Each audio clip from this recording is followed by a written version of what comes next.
Na ibada ya wafu ya wanajeshi 6 waliofariki kufuatia ajali ya ndege juma lililopita iliandaliwa leo kwenye kambi ya wanahewa ya Moi katika mtaa wa Eastleigh jijini Nairobi. Kamanda wa jeshi la wanahewa Meja Jenerali John Omenda aliyewaongoza wanajeshi wenzake kutoa heshima za mwisho kwa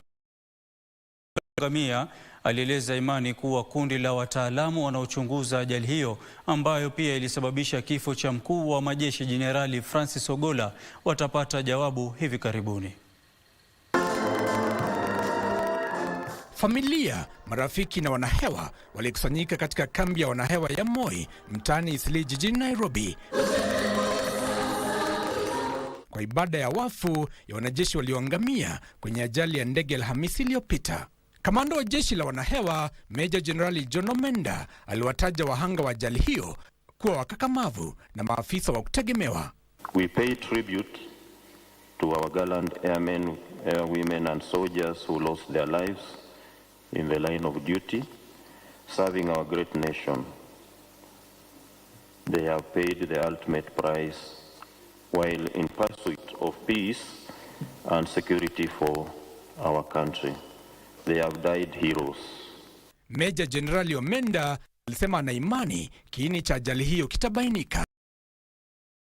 Constituted a team of senior officers who has been tasked to investigate the cause of the crash and give recommendations to improve on our flight safety going forward. Kanali Duncan Keitani atazikwa Jumamosi ijayo katika eneo la Eldamaravine, kaunti ya Baringo, ilhali Meja George Benson Magondu atazikwa siku hiyo hiyo katika eneo la Kieni, kaunti ya Nyeri. Hali kadhalika msaidizi wa mkuu wa majeshi Kapteni Hilary Litali atazikwa siku ya Jumamosi katika eneo la Tongaren, kaunti ya Bungoma, huku Sajini John Murithi akizikwa siku ya Ijumaa katika kijiji cha Kanyeki, kaunti ya Kirinyaga.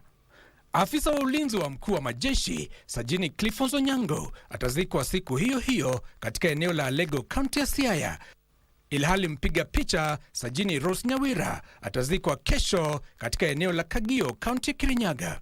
Maafisa 6 wa jeshi la wanahewa waliofariki katika ajali ya ndege Elgeyo Marakwet wameombolezwa kama mashujaa wa jeshi la Kenya na nchi kwa jumla. Darubini katika kambi ya kijeshi ya wanahewa Nairobi.